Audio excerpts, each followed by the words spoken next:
And my approach is the same as I approach any problem. I kind of analyze their product as much as I can. I analyze their customers. I analyze their competitors. And then I come back with, okay, here's your taglines and key messages and core story and quick points that customers are going to consume very easily.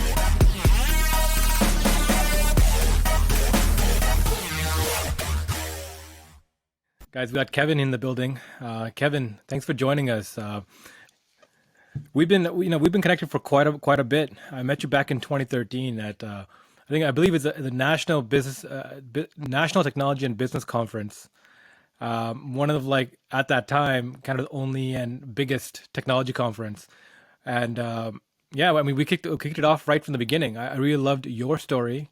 I love the idea that you were trying to help other people tell their story, and I've been following you ever since. Yeah, and I remember at the time you were running Mapian, Yeah. and I thought it was just fascinating to see what you had put together at that point. Yeah, I've run into a really pivotal time in my life and in my career because I literally, just before we met, I literally got off the stage off of bombing the worst pitch of my life. The national that conference was one of the first and biggest like pitch competitions in Toronto, and that's how I got in there. A friend of mine who worked at PwC, told me about it. Like you have to apply. Uh, that was my first pitch, and it was in front of a room of 200 investors and seasonal people on a stage with like a giant projection of like my slide deck. And that was my first real time, like, outside of like, I was at a university incubator, pitched, I had like a few pitches, but real pitch competition. And I fried it. Like, it was so bad. Right. But the craziest thing was, even though like, it was like a 2 round kind of level, I got off stage. I met a great bunch of people who came to me and said, like, I like what you're working on. I like what you're doing. How can we keep in connect? And one of them was definitely you. Yeah, and I'm sure your heart rate was like 200 beats a minute at that point. Yeah, I mean, it's funny. I still have a picture somewhere of me, like from the stage, taking a picture of what I was looking at. And all I see is like a row, like all these tables, like a conference center. Like each table had like 8 to 10 people on it. I'm like, oh my God, what have I got myself into? But it's kind of one of the pitfalls of being an entrepreneur. You have to get out there and do things that are uncomfortable. Yeah, well, I remember the first time I was kind of put into that situation, which was uh, I was a brand manager at Dell, and it was okay. You're going to go to our conference, and we've paid for a speaking slot. There's 500 people. You're going to have to get up and speak to them. I was like, what? Yeah, I hadn't done that before. It was just Yeah. expected that, yeah, you're going to do that. Oh, okay. Well, I guess I have to figure that out. Oh, geez. How that experience go for you? It wasn't too bad. Like I tend to do well under pressure. Hmm. Yeah, but it was still, yeah, if I compare it to a flight and landing a plane, it was a bumpy ride with a lot of turbulence and a pretty rough landing. But the plane landed safely. Yeah. For me, it was a very addicting experience because even though I did poorly at that, I really liked the idea of like getting up on stage and having a focused conversation. I talked a lot about it in this podcast, but growing up, I had a huge time communicating and like putting words together. I felt, if you ever seen those meme of like of introverts, whole bunch of stuff going on in the cloud, very little coming out. So I always felt like out of balance because of that. But the first time I got on a stage was in high school. A really pretty girl asked me to come do a speech with her. Obviously, I said yes. Last minute, she bailed, like literally walking into the stage, and then I had to do the speech for myself. And I remember like doing it, like what like in normal situations it would be hard for me to have a conversation because it's preempted and like you kind of know what you're talking about and you know what the delivery is and you know who you're talking to because it's more focused. It was surprisingly easier, than I expected. As long as you take it as like it has an end date and an end period and you're trying to accomplish something during that time, right? So the idea of public speaking for me became like a challenge for me to get better at speaking in general. Yeah, you reminded me of myself in high school because I was actually a really, really shy person. Hmm. Going into, I think it was grade 10, grade 11, I was like, I'm still really shy. And I wanted to try and like address it. So I said, well, you know what? why don't I do something with like the school theater? And I Mm. figured, yeah, the Macbeth is they're auditioning for Macbeth. Maybe I can get like a small part and get a little bit of like, tiny little slice of stage time just to kind of work on that. I figured the baby steps. And I auditioned, uh, and had to wait a week to see what the results were. Got up and it's like, uh, okay, you're Macduff, which Mm. is like the second biggest part in the play. Maybe the third. I think Lady Macbeth has Yeah. a little bit of a spot as well. Um, but I'm like, it's a pretty big role, and I was panicking. I'm like, that's not what I wanted. What are you doing? Anyway, I forced myself to do it, and I'm glad I did because it kind of forced me out of my shell, so to speak. And I was like, you're right, it's addicting. I'm like, Mm. yeah, let's do more of these. Let's do theater sports. Let's do some more plays, Yeah, and yeah. thoroughly enjoyed it. Yeah, I mean, doing the what's uncomfortable and doing the what's scary, I think, to the right person, especially people with entrepreneur minds, it's an easy identifier for who's an entrepreneur, because, like, I was speaking to a few entrepreneurs about this as well. It's like heading first into something that into the unknown is a weird trope, right? Like, think about it, like you don't really know where you're going, you don't really know what you're stepping off of. Not just an entrepreneur, but even like doing what we're talking about, these kind of tasks, like we were never done it before, and you're doing something that it's out of your comfort zone. It's so important to growth, right? And the growth that comes out of it kind of counterweighs the fear aspect of it initially, if you can get through it. Yeah. Well, the hardest thing that I deal with when I'm working with early startups, like I'm an advisor with some of the regional innovation centers, and the hardest thing that we had to get these founders to do is go talk to customers. Hmm. I'm like, you have to do customer discovery. You have to Yep. go find a customer and talk to them and talk to them about their pain point and see if you're building the right thing. And they're so nervous to do it. They're just like, I'm comfortable building my software. I'm going to go do that. Yep. Yeah. Yep. And I'll be like, 2 weeks will go by and I'll be like, how many customers did you talk to? One? I'm like, no, you got to go talk to like five a day. Yeah. Yeah. Like, It's interesting because like I feel like there's two kind of spectrums to founders, right? Like and entrepreneurship in general, right? We actually had a discussion about this 2 days ago on Clubhouse. I recently got on Clubhouse, and we are talking about a sales first mentality versus a product first mentality. A technical, it depends on founders if you're technically skilled or if you're sales skilled. But a sales skilled founder, it's the type to put up a landing page and go do a bunch of pre-sales, go do a bunch of LOIs. Whereas a product led founder, a technical founder, takes the hurt and takes the time to build a product, and each gives like has a pros and cons, right? So when you hustle first and you sales first, you're kind of limiting yourself. You get revenue really quickly and you can inject some capital in, but then you eventually have to deliver, and you're going on a slower growth path, more linear curve, because you're making money and you're building, making money and you're building and you're growing, but it's generally safer. Whereas a technical founder, product first, and that's why SaaS businesses do so well, is that you build a product which then gives you product leverage. The product can go and sell for you if it's really good, right? Especially if it really solves a good problem. And the virality of especially technology and technology based products is just that you can build product leverage really quickly and deploy it. And if it solves key pain points, it'll just grow itself. But like on beyond that, like any early stage company, end of the day, you need to have some kind of sales acumen to think about how you're going to acquire the first few customers and move from there. yeah, I think a good startup needs both of those people. Yeah. And I will clearly put myself, I'm in the hustle category. Like Mm. I love going out and talking to customers and figuring out what they need and then being like, okay, yeah, we can sell this or build this. I'm not a builder, Hmm. but pairing with a builder, yeah, we can do great things. Yeah, yeah. So I do want to, break down a little bit of your history before we jump into what you're doing now, because I really found that fascinating. I mean, we talked about it in 2013, and it's always stuck in my mind about how you grew at Dell. We had that discussion literally on the floor of this convention, and you were telling me about how you joined Dell at a very early level. Well, the company was just starting to boom and develop, but you joined at a very I think in the contact center doing after sales support, right? And then from there you kind of stayed with it and you grew. And I really like the stories you told about that period. You're talking about how like you got you and everybody else in the company got options in shares in the company as it went public, and everybody kind of cashed out around you and started buying stereos and buying cars and enjoying that kind of the sudden wealth. But you're like, if this company is going somewhere, let's stick with it.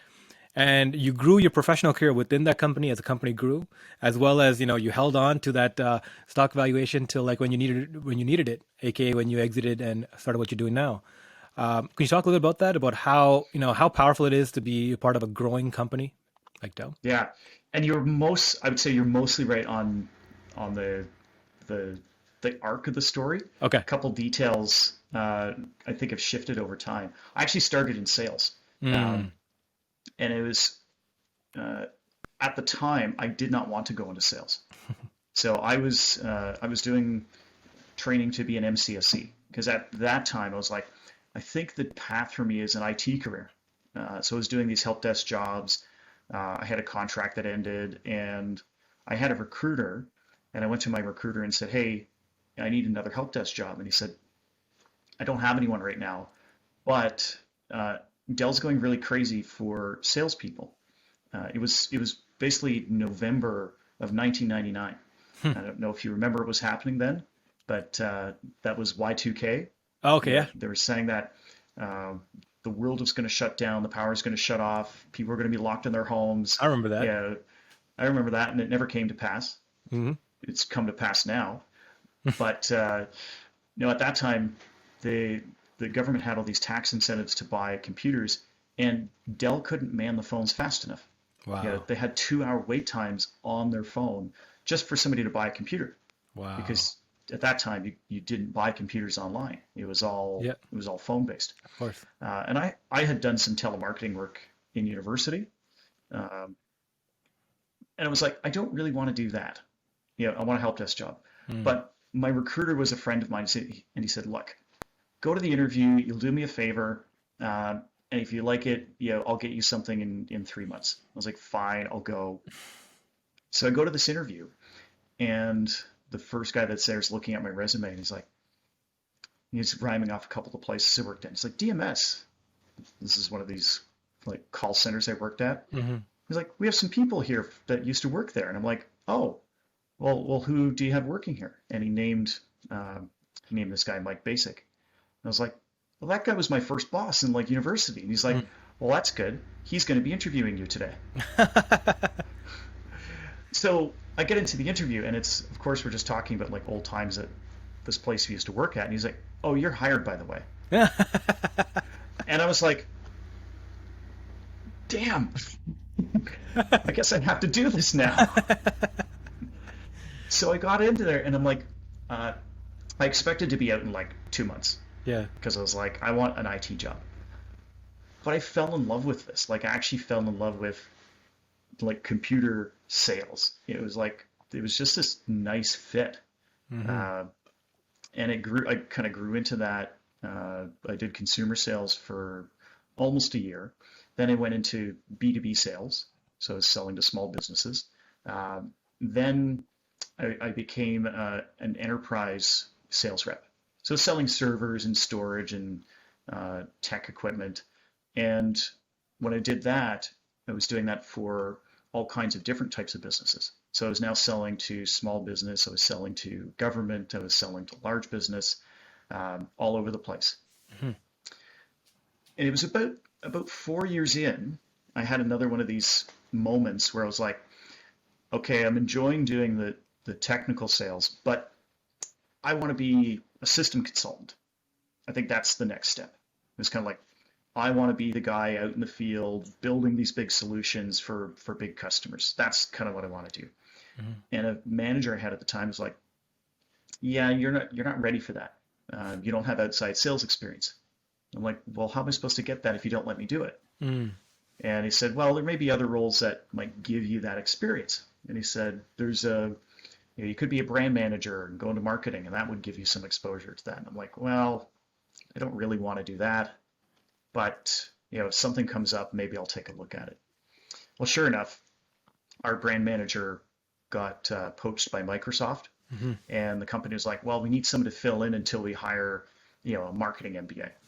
So they said, uh, can you take this over for a few months while we figure this out? I said, sure, I'll do that. And that's when I was like, okay, well, now I have to go to conferences and speak in front of people. And Mm. now I have to go to the trade shows and I have to be uh, we call them booth monkeys. You're sitting in the trade show booth. Yeah. You've got 1,000 people coming by and you're literally repeating the same script over and over and over again. Um, and I was brought into these really high pressure, high pressure sales meetings with, the CIOs and IT managers of like the biggest companies across Canada. Our Wow. account executives would be like, well, Kevin's the server guy. He's going to, convince you, Mr. Bank CIO, why you should buy all of your enterprise hardware from Dell. And then the account executive would sit in the corner with their BlackBerry, and I was like, I'm the pitch guy. Oh, Like geez. I'm that guy who Yeah. has to do this pitch. Yeah. Yeah. Um, and so at first, again, I was like, I don't know how to do this well. I'm not sure, what's going to go on. And it was okay at first, but I was like, I need to get better at this. And the way my brain works, whenever I have a specific problem with something, I do a lot of like reading and analysis. So I read like every book I could find on presenting. I watched a bunch of videos on how to pitch. I took some, presentation training courses, and I built for myself this basic process I call PACES, which helped me architect a good pitch.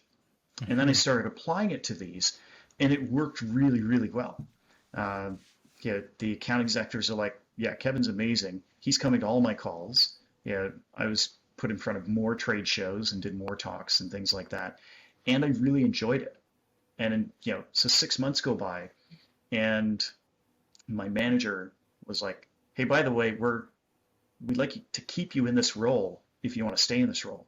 And I was like, I would like to stay in this role because this is a lot of fun.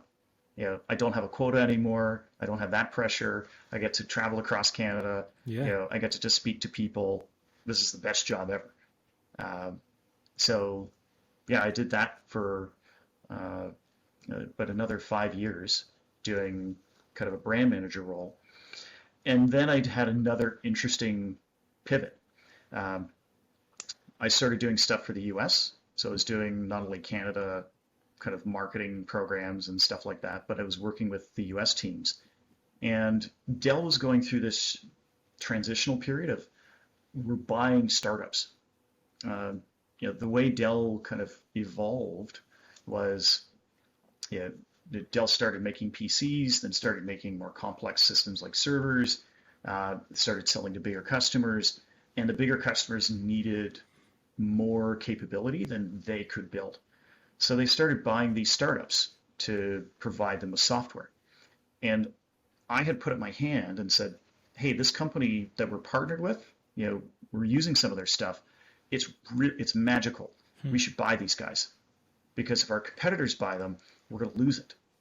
And it was just an offhand comment in some management meeting. A month later, Dell turns around and they buy this company. Wow. And then they turn around to me and they're like, well, that was your idea. So we're going to put you in charge of their global go-to-market acceleration Holy program. crap. I'm like, what? Why would you do that? you know, uh, I guess they figured that I had some capability to grow Yeah. this startup company. And yeah, I had some of that, but I had to learn a lot as I went into this. It was basically taking this company that was based in the States and figuring out how to grow in all these international markets. So then I did a bunch of international travel, uh, but I started working with really closely with the development teams, both like Dell's core development teams and the startups. And you could see like Dell had gone from this dynamic startup organization Hmm. into a traditional corporate environment with a lot of checks and balances and handbrakes. Yeah. Whereas startup has that dynamic environment, like move fast, fail fast, lean startup methodology, agile development. new feature every week, listen to the customer, all of this kind of stuff that we find really exciting. And I What period remember was this? What year frame was this? this is about 2012, 2013. Crazy. Okay. Um, so I kind of went through this phase where I'm like, hey, this is a really interesting way to operate. That's when I first started getting exposed to the whole lean startup methodology. And I got a unique perspective of coming from, hey, here's a traditional waterfall development organization, and here's a startup organization. Which one's more effective? Obviously the lean startup methodology.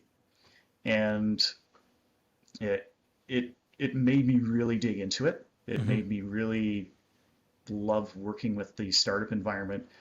Dell started buying more companies. I worked with a couple of additional startups that they had, and around 2000, the end of 2013, 2014, that's when I started kind of this, latest pivot for my own career, which was I don't know if I want to work for a big company anymore. Hmm.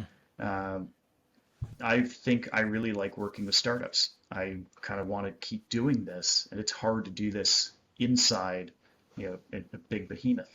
Mm-hmm. Um, Dell at the time, was having its own kind of interesting financial challenges. Um, One of the challenges of being a public company is you can't do anything without the stock market knowing what you're doing and punishing you if they think you're making the wrong move. Um, and so it had this kind of quarter by quarter malaise of, well, hey, we need to make some investments to look at future markets. Well, then their stock would take a hit.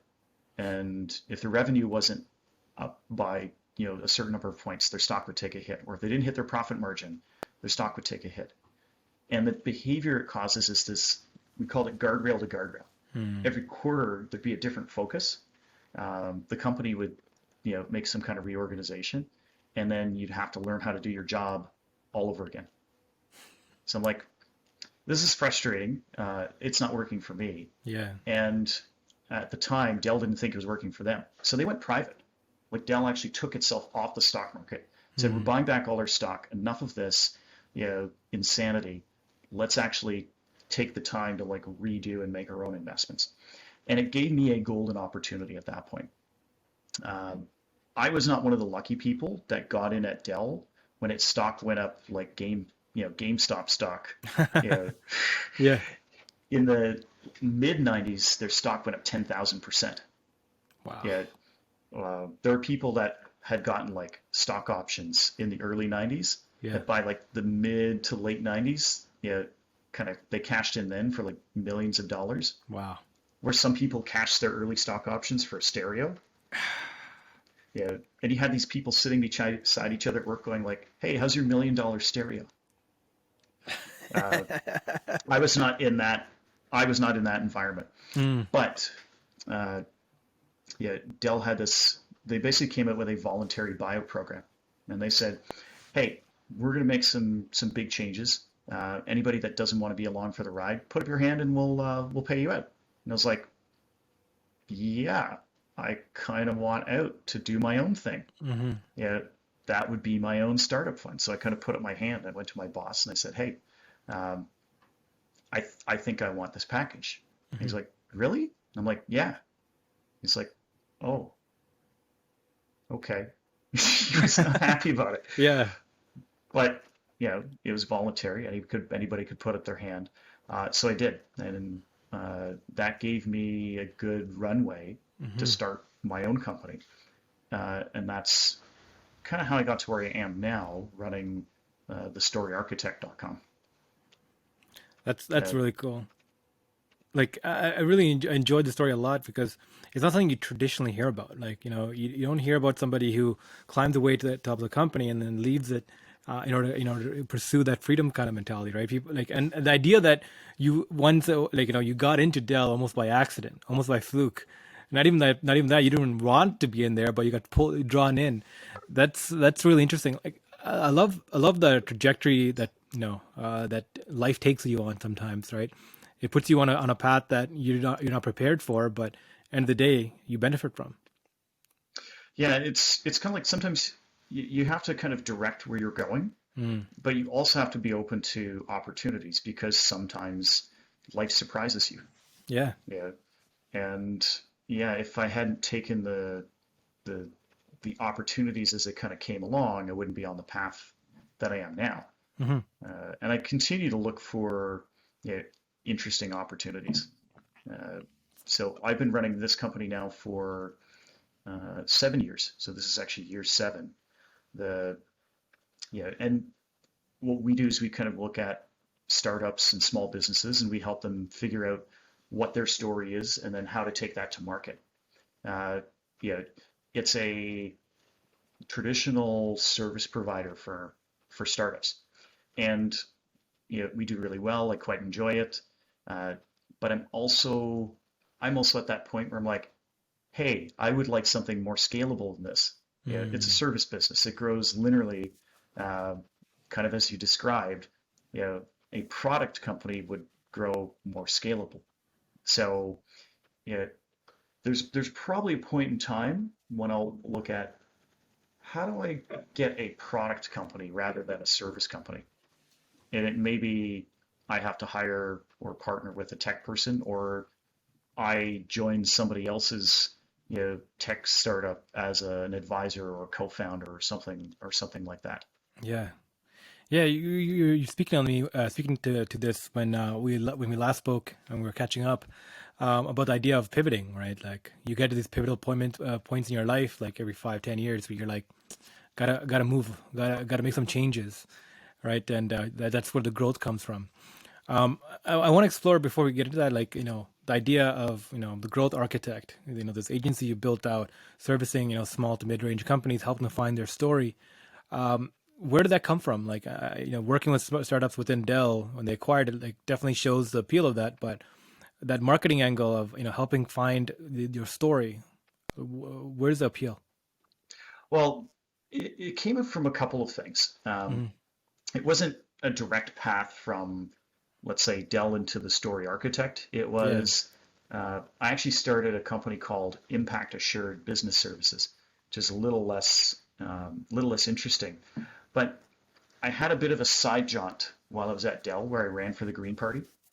Uh, yeah, there's my mind likes to work on really big problems. Yep. Yeah, and I kind of like I don't have the, let's call it, the influence or resources to go and solve some of the big things, but I'd like to. Yeah, but at one point I'm like, well, I like some of the things that the Green Party is talking about. They're focused on the right challenges. Um, Yeah. Can you yeah, speak to those? well, obviously climate change is a big one. Yeah. The viability of our entire planet is at risk. So it's not something that's going to happen tomorrow, but you know, go at 50 years, there's big problems coming. The stuff we saw in Texas, last week, that's just a small taste of what's coming. And you know, fortunately, I think people don't like to address these problems until they're faced with it. Hmm. I think that there's multiple ways we could address it. You know, One of them could be, governments can take action, but I think I've learned over time that that's a challenging path. I think a better path can be, really interesting startups with, um, technology solutions, social solutions, business solutions, market solutions that can help address it. Yeah, Elon Musk is a great example of somebody who's using his influence to try and address some of these big challenges.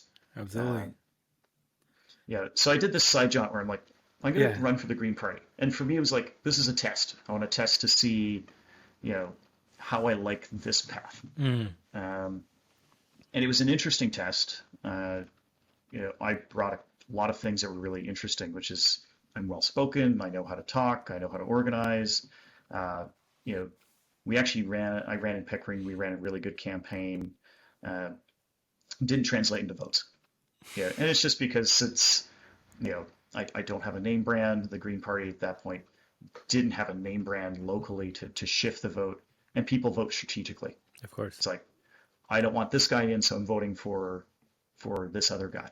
Hmm. Uh, so I kind of took that as it was an interesting test.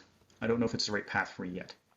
Yeah, and it was also around that time when I started my company, and I said, I can't do both at the same time. I have to choose. Yeah. Yeah. So, moving into the story architect and, helping companies find their story, right? How'd you get started? Yeah, so I kind of started with I know I want to do what I want to do. Um, my theory at that point was I will find social enterprises and I'll Hmm. help them tell their story. Like I'll Hmm. help them market better. And I made the classic mistake of uh, I think this customer really needs this product or service, and they will buy it. Mm. And learned really quickly in about 6 months that there was lots of interest, lots of social enterprises that needed help telling their story, needed marketing support. The only problem is they didn't have any money. Uh, and when you're trying to build a going concern, yeah, that is an important factor in having a market. Uh, and I had a really hard look at that and said, yeah, probably need to expand my market segment a bit in Hmm. order to, eventually be able to pay my mortgage and things like that. So then I started looking at some startups and tech companies, and then that was a bit more of a fit. Mm. Um, and what I found over time was, our ideal fit is not early stage startups, because again, they usually don't have any money, but startups that are in the um, you know kind of just past the validation stage, starting to look at expansion. They have some resources, they might have gotten funded, or small tech companies that just couldn't afford to hire like a marketing VP or a full-time marketing manager. Yeah, these are organizations that needed some help clarifying their story and then some ongoing support for that. Hmm. A lot of our clients are, you know, based on tech-heavy founders, so the people who are really good at building product, but find it challenging to express what that product does. That's something I'm really good at. I can, you know, and my approach is the same as I approach any problem. I kind of analyze their product as much as I can. I analyze their customers. I analyze their competitors, and then I come back with, okay, here's your taglines and key messages and core story and quick points that customers are going to consume very easily. And here's how you turn it into web copy or email copy or whatever else you need to uh, kind of bring it to life. Yeah. Uh, yeah, that's something that I can do very easily. And then for those tech founders who that's really hard, that's a really good fit. Hmm. No, I mean, absolutely. We were earlier talking about like, technical minded founders. Technical minded founders, they're one of the greatest, some of the greatest minds of our generation because they have some deep, understanding of, some kind of technology, whether it be hardware, software, right? And they're going out and trying to build these things.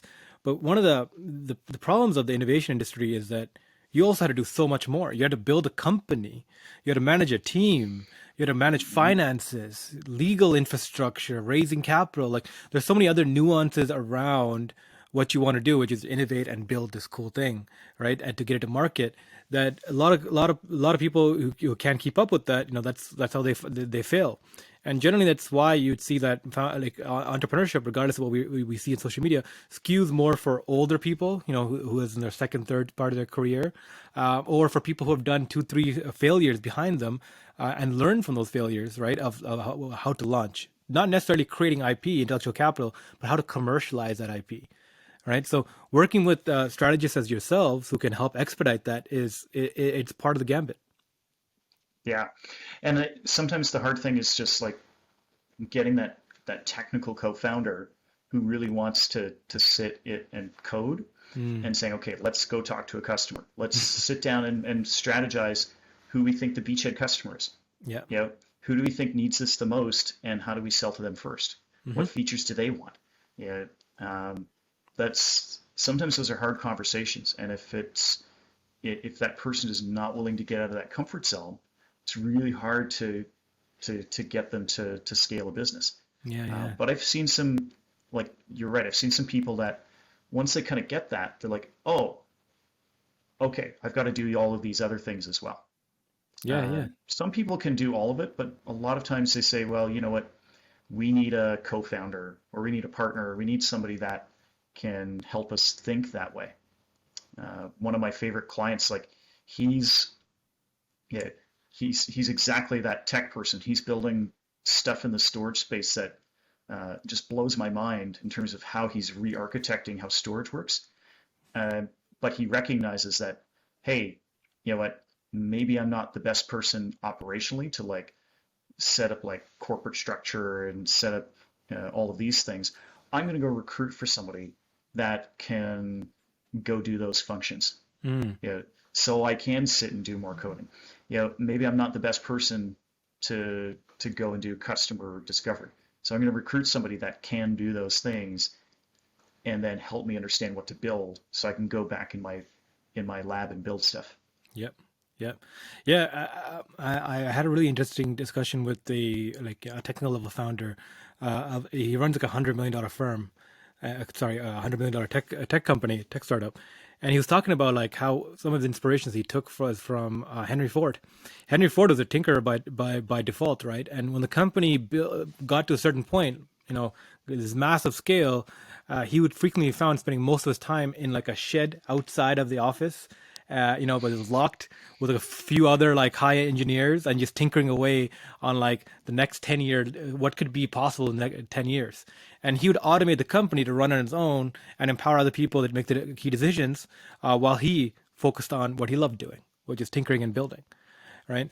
And I think that's really interesting. Is try not to pull the people who are natively built for that kind of technical role into things they're uncomfortable with, but rather how do you collaborate and bring together contrary skill sets together to launch this enterprise together, right? And some of them doesn't have to be inside the firm, could be outside the firm, Yeah, right? fair enough. And that's, yeah, I think as I look at my next pivot, that's part of what I need to do for my own company Mm. is figure out, how to take what I do naturally and build it into a process and get more people to do it, and then be able to sit in my own, you know, tinkering shed and build something else. Yeah, I mean, that's a key component, right? How do you take your IP and make it scalable, right? Like scalable solutions come with an interesting gambit, right? So they have to be able to be replicated themselves, and technology is one of the wonderful pieces of that. So, are you looking to like? I think you hinted a little bit about it before. Build your own internal technology that can do this, or is it like a website tool, or would it be more like partnering with something else, someone else is already doing something similar? Yeah, the hard part, sometimes the hard part about what I do is it's almost this like synthesis of information Hmm. into ideas and kind of messages and taglines, and how do you automate something that's creative like that? Hmm. That's a really hard thing to do. Uh, that's at this point is probably still people. You know, sometime down the road, it could be a computer algorithm that actually does that. But I don't think we're there yet. Yeah, yeah, yeah. So, speaking a little bit more about what you do, right? Could you give us some examples of like story architecting, without mentioning any names? Yeah. So we did work for this one dental technology company. Okay. I won't go into too much detail, but they built a device that helps dentists basically do have to do less repair work. Hmm. Yeah, and we actually learned how I learned how fillings fail. Part of the job of what I did, we learned about what they do, and I said, okay, you've got a bunch of assumptions about how your product works and how it's going to help dentists. I'm going to go talk to a bunch of dentists, and I'm going to ask them what they think their problem is, Hmm. and we're going to see if these things match.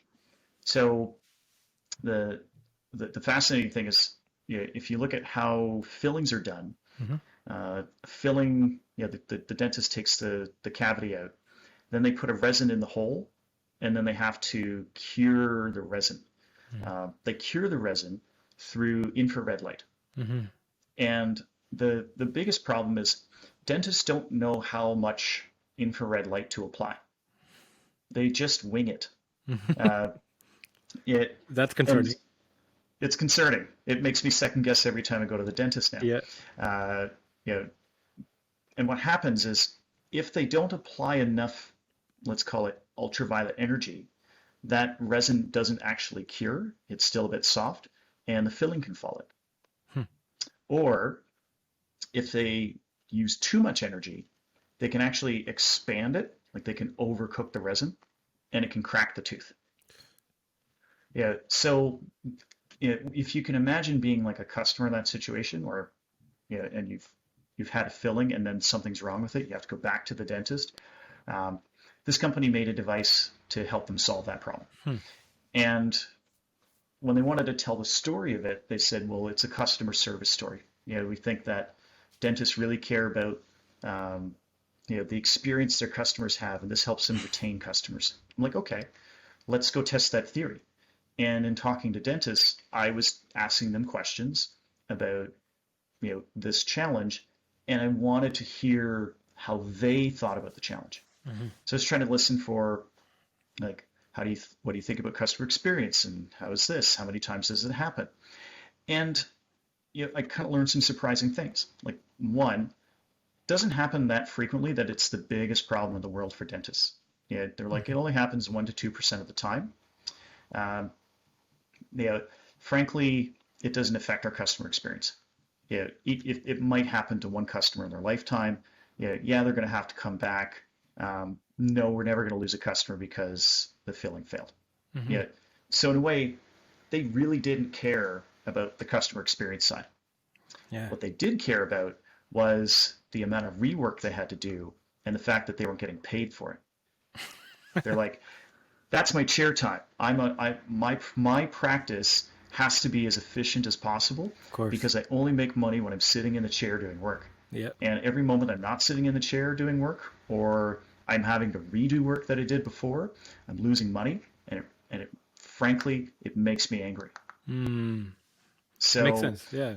it actually shifted, like the value proposition of this wasn't customer service. The value proposition, we actually use those words. It's practice efficiency and chair time. Like, these are things that were really, really important. And so they're things that we pick up on just by doing the basics of, let's go talk to some customers and figure out what their real pain point is. Let's go look at competitors and see how they're talking about their products. Let's do some SEO analysis and see what customers are searching for. And let's figure out the right things to say so that those customers will pick up on those, and then you get more traction. So we kind of take these steps to figure out what is it that customers want to hear. Mm-hmm. One of the things that I'll walk customers through is this idea of the thought process of buying a car. So, and this is an experiment I'll use with customers I deal with. They'll say, "When's the last time you bought a car?" And so I'll do this with you. What's the last car you bought? 2018. Got What a was the Civic. brand? Got a Honda Civic. Okay. Is this the first Honda Civic you've ever purchased? Yeah. Did you notice more Honda Civics on the road since you purchased it? Absolutely. So this happens to everybody. Most people, when they buy a new car, they notice all of a sudden that there's more of that car on the road. Mm-hmm. It's something called the Bieder-Meinhof effect. And it unwraps a little bit about how our brains work Mm-hmm. and how our brains process information. Your brain is about 3% of your body mass. It uses 20% of your daily caloric energy, which is a lot. Mm-hmm. We evolved over time in energy scarce environments. So when you have an energy hungry device in an energy scarce environment, it's going to build algorithms to conserve energy. Mm. So one of the things that the brain does is it limits what it pays attention to. It's only going to expend energy or attention on things that matter to it. The only things that matter to it are problems that it has and solutions that it's looking for. And so when you go through this process of buying a car, you have this big problem that you have to solve. My car broke down, or we have a global pandemic, and now I can't rely on Uber anymore, so I have to buy my own car. Hmm. And you go through this problem solving process where you start looking for information, you start categorizing your needs, and then eventually you start narrowing down on what it is you want. And once you get to that point of saying, I think the Honda Civic is the solution I'm looking for, it's like pop. You start seeing it everywhere because your brain is now it's primed to see it, and it knows I'm going to pull this into my attention because it's a solution that is important to me. It's Hmm. worth the energy expenditure. Uh, this happens for everything that we are buying or consuming.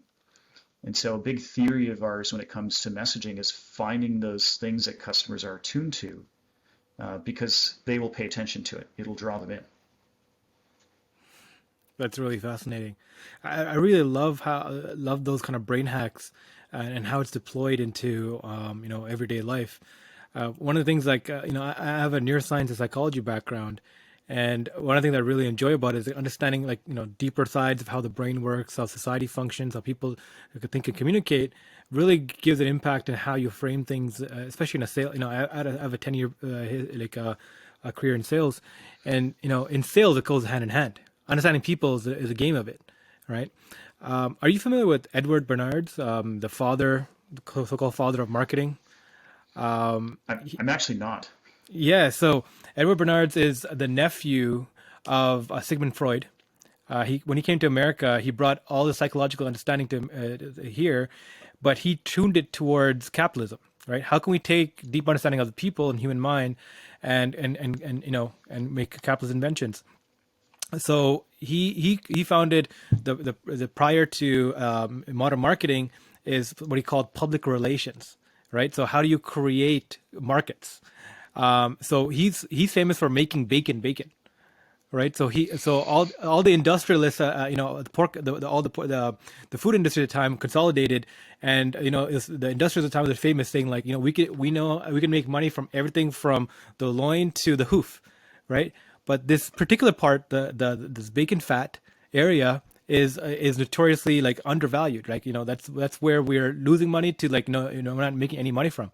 The hooves we can make glue from, the teeth we can make do this stuff. Like, every part of the pig was, like, capitalized. So they brought him in to figure out how it can change this. And what he did was create a nationwide campaign in America about what the modern American family looks like.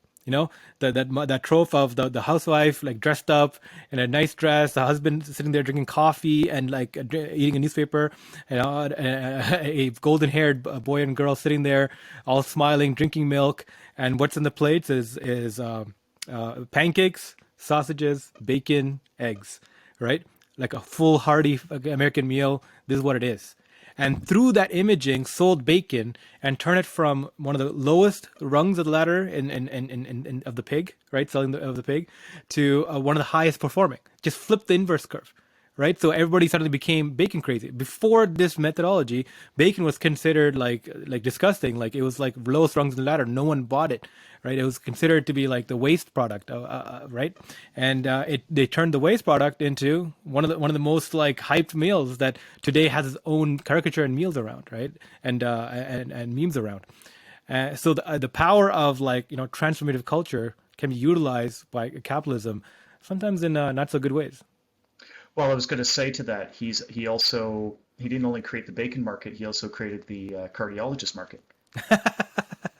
This is Absolutely. another thing, this is another thing that is actually, if I look at one of the pivots in the future, uh, one of the things that I identified as a problem, uh, I'll say 10 years ago, is what I call information laundering, Mm.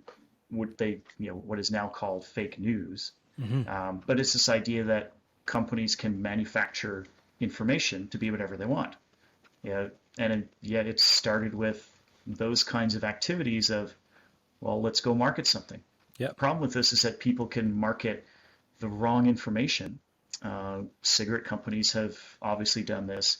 It's been a big problem with climate change because oil companies have funded disinformation campaigns. Hmm. But it happens in more markets than we think, and it has real negative impacts on our society. It's a big problem to solve, uh, and it's one of these ones where it's like it's impossible for governments to solve it, you know, at least at this point. Hmm. Is there a market solution to that? Who knows? But that's one of the things that my brain has been noodling on for a very long time. Yeah, I mean, Edward Bernard's, he created the Melbourne Man, right? Like the idea of like when cigarettes are becoming no longer a health product and were considered dangerous, he's like, okay, it's dangerous. Only dangerous men do it, right? And then created the archetype of the man on the Harley, right? It's smoking cigarettes, made it like a cool product. Yeah, it's bad. So what? He took Sigmund Freud's idea of every person has a not a suicide complex. It's like a when you stand on top of a high building and you look over and the back of the mind says jump, right? So he called that like everybody has self-destructive behavior. And if you could tune into self-destructive behavior, Edward Bernard's turned that and used it into the Melbourne Man and the Harley Davidson, pairing that with cigarettes, making it a bad boy thing, right? He did something similar with Colgate. Colgate, 1 in 3 dentists recommend Colgate. He wrote a bunch of letters to, kind of similar to your story, to that dentist and said, what brands do you use? And 1 in 3 said Colgate. So he put up a huge national campaign, like, on newspapers, made it look like an article on the first person to make like a native advertising, made it look like an article saying 1 in 3 dentists recommend Colgate, and made it look like a native article, but actually a full page ad, right? Saying, and that's where that trope came. 1 in 3 dentists recommend Colgate, and it's been running for like 50, 60 years now, right? So, but like now, it's like we have these high power tools that can predict us better than us, right? Like better than we know ourselves. The Social Dilemma on Netflix, Tristan Harris from the Social Impact. Sorry, I forgot the center he works at, but he talks a lot about this, where the tools now that exist to marketers and to industrialists, can figure out segments of the population better than they know themselves and put things in front of them, right? Where did that lead to in the future, and how can marketing be utilized either better to better people and push them into better foundations, or can we suck them in towards negative tropes that self-destructive behaviors? Yeah, and I mean those kind of things can be used for very benign purposes. If I was at a yard sale and I was commenting on some drills that I saw, then I was like, maybe I should buy these drills, and all of a sudden I'm seeing ads in my social feed for hand drills. Yeah. And I'm like, okay, that's creepy. But these algorithms can be used for, you know, nefarious purposes, Hmm. and sometimes accidentally. If you start clicking on a bunch of, let's call them, uh, I'll just say racist articles on Facebook. Facebook's algorithm might be like, hey, you like these, I'm going to feed you more of this stuff, Hmm. which reinforces this really negative behavior. I mean, we saw this happen in the States. Yeah. Yeah, and that to me is the scary side of these algorithms. So I think we have to think of how do we use marketing tools, which are becoming extremely powerful, ethically. Yeah. Kevin, I know you got hard stuff coming up, so I'm going to wrap it up here. This has been really phenomenal. I really enjoyed this discussion. I hope to have you back on for a part two. I feel like we have a lot more we can diagnose. In 6 months, I'll hit you up. Love to have you back on. Absolutely. I'll be like Elon on the Joe Rogan program, where he's on every like 2 weeks now. Let's blow it up, right? Absolutely. Kevin, stick around for a sec. We'll do a quick debrief. I know you got to go. Thanks again for coming on. This has been really phenomenal. Everyone who listened in, thanks for tuning in.